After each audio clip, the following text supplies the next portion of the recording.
नमस्कार प्रेक्षकांनो, लग्नानंतर होईलच प्रेम या मालिकेच्या येणाऱ्या भागामध्ये जबरदस्त असा ट्विस्ट येणार आहे.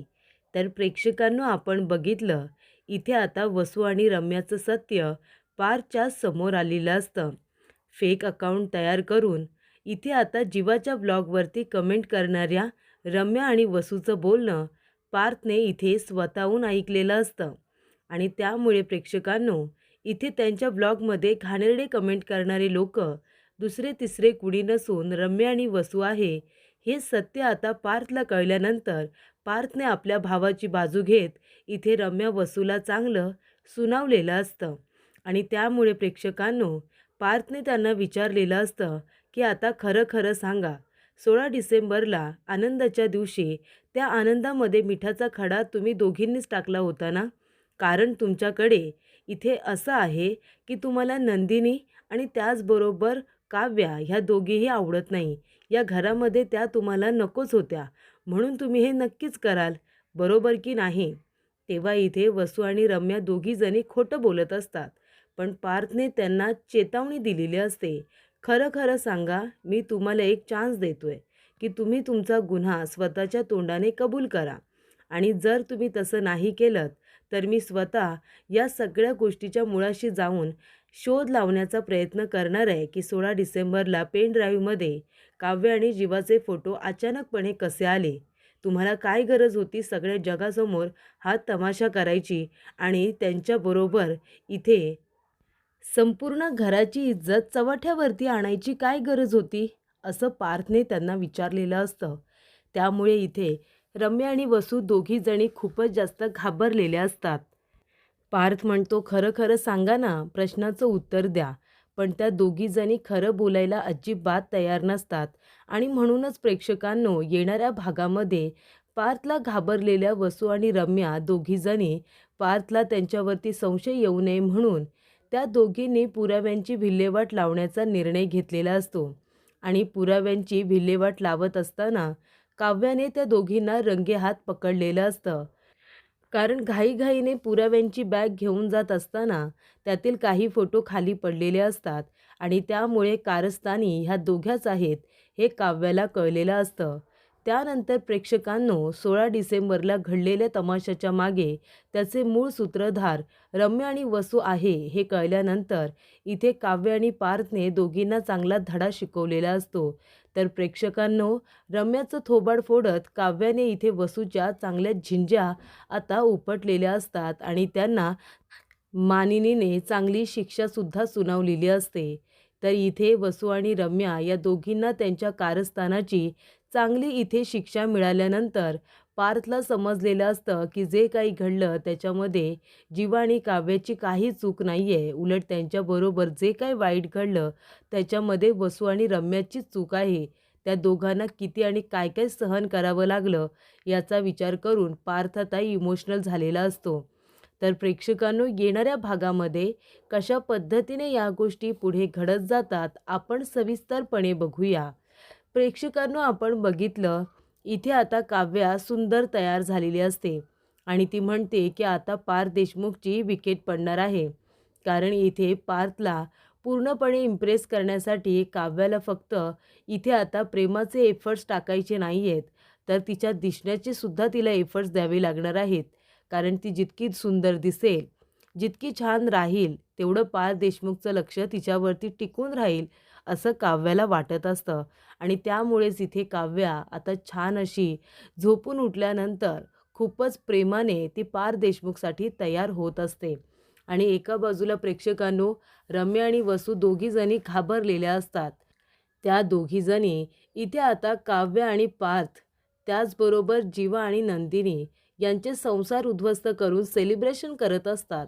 आता त्याच दोघ्याजणी इथे रडत बसलेल्या असतात. त्यांना आता हसायला सुद्धा येत नसतं.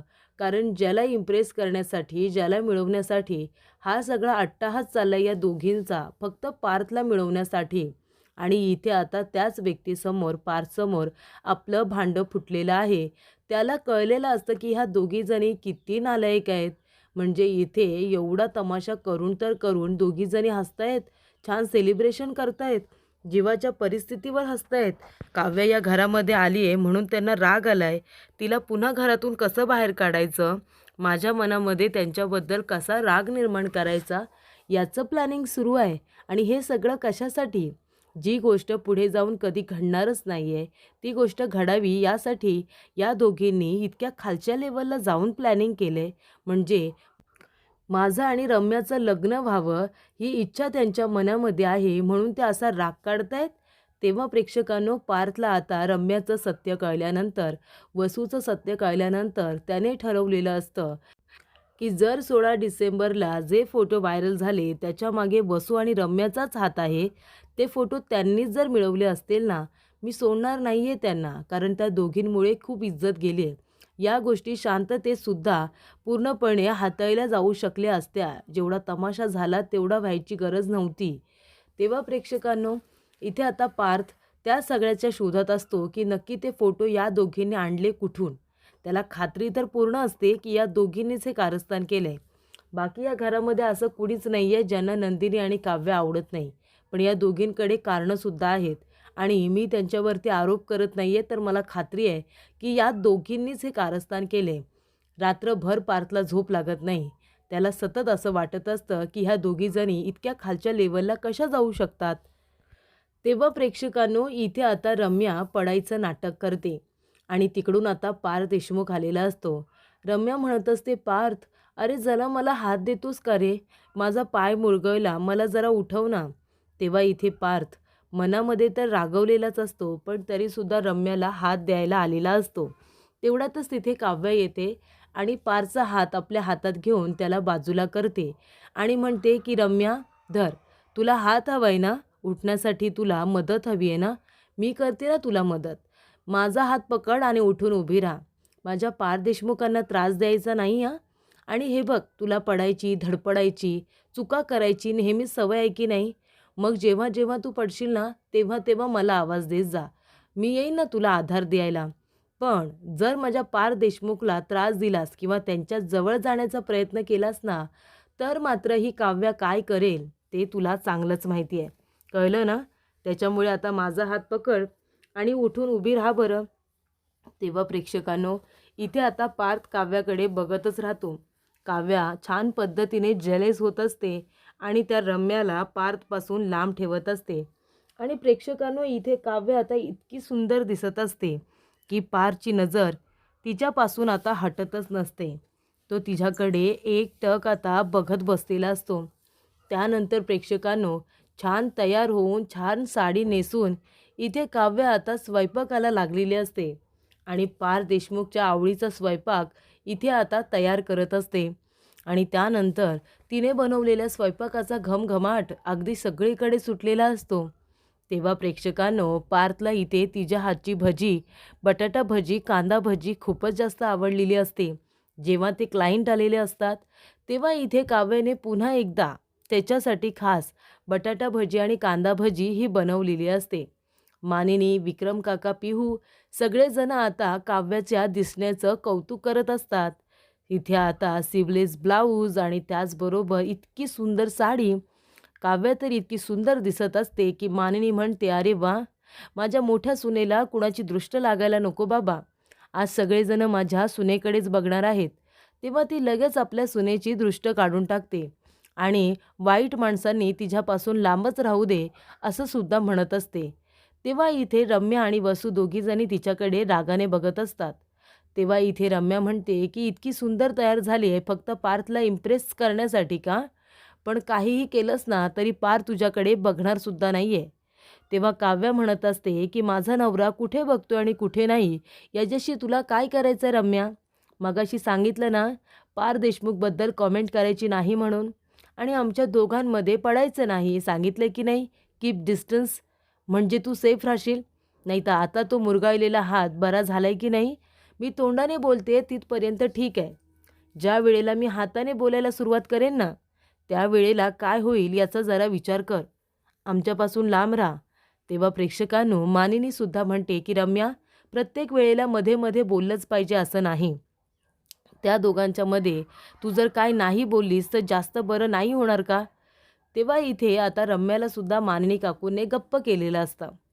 तेव्हा प्रेक्षकांनो पार्थ म्हणत असतो, आणि तुम्ही दोघीजणी आत्तापर्यंत जे काही केलं ते मला सगळं कळलंय. पण यापुढे जर पार्थ, काव्या किंवा नंदिनी किंवा जीवा कुणालाही तुम्ही त्रास दिलास ना, तर मात्र मी तुम्हाला सोडणार नाही, सहन करणार नाही आहे मी. तेव्हा इथे काव्या म्हणते, म्हणजे? तेव्हा पार्थ म्हणत असतो की जीवाने बनवलेल्या व्लॉगवरती वाईट कमेंट करणारे दुसरे तिसरे कोणी नाही आहेत. आपल्याच घरातले हे 2 व्यक्ती आहेत, 2 महारथी, ज्यांनी फेक अकाउंट तयार करून इथे आता जीवाच्या ब्लॉगवरती वाईट आणि घाणेरड्या कमेंट केल्यात. तेव्हा इथे काव्या म्हणते, कसं आहे ना रम्या आणि वसू आत्या, तुम्हाला आत्या बोलायची सुद्धा मला लाज वाटते. कसं आहे ना काळी मांजर, म्हणजे मला असं वाटतं की वाईट माणसं आपल्याला घराच्या बाहेर भेटत असतात. घरामध्ये आल्यानंतर आपल्याला आपली चांगली माणसं भेटत असतात. पण देशमुखांच्या घरामध्ये सगळ्या चांगली माणसं आहेत. त्यांना इथे गाळबोट लावणारे फक्त तुम्ही दोघीजणी आहात. तुम्ही जर घरामध्ये असाल ना, तर बाहेरच्या दुश्मनांची सुद्धा कुणाला गरज नाही. खरंच सांगते मी. Trust me. तुमच्यासारख्यांची चांगली दृष्ट लागते आमच्यासारख्या चांगल्या माणसांना. तेव्हा प्रेक्षकांनो, इथे आता पार्थ भयंकर चिडून आता गेलेला असतो.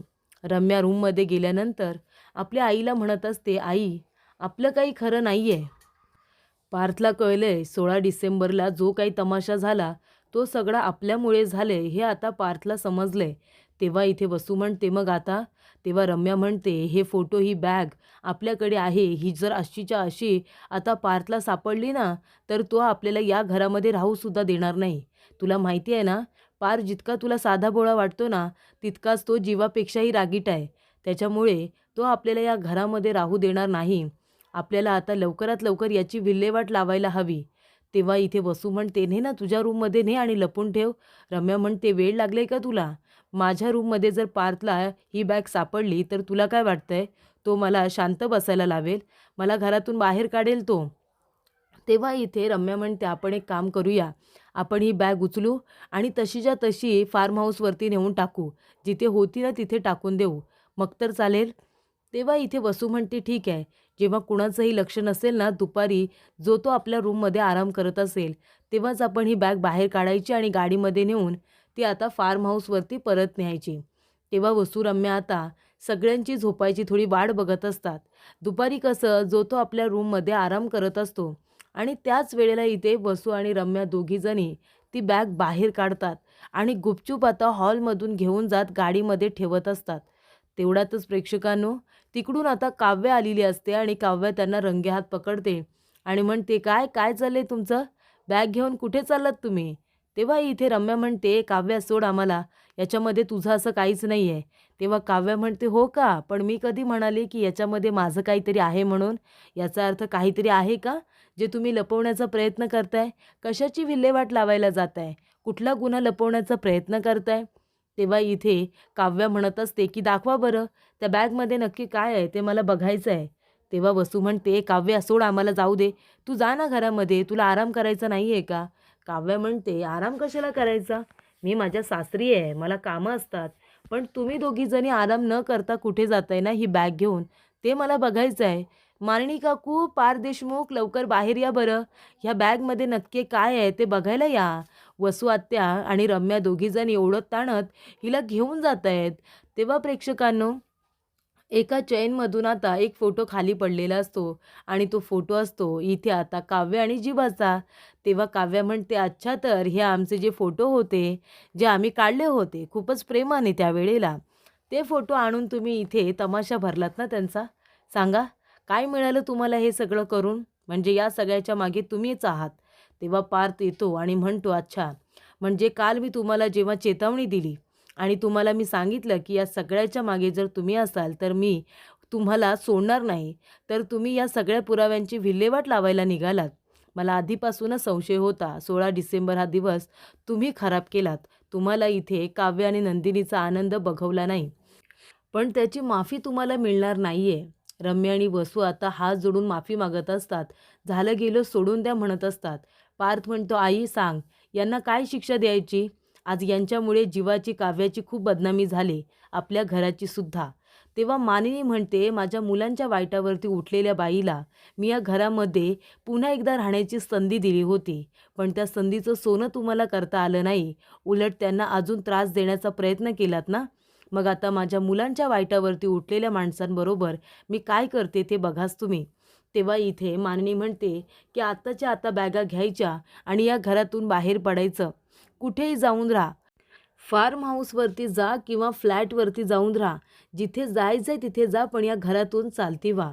आणि मानिनी काकूने इथे आता जीवा आणि काव्याला बदनाम करणाऱ्या रम्या आणि वसूला घरातून बाहेर काढलेलं असतं. त्यांना चांगलीच आता शिक्षा दिलेली असते.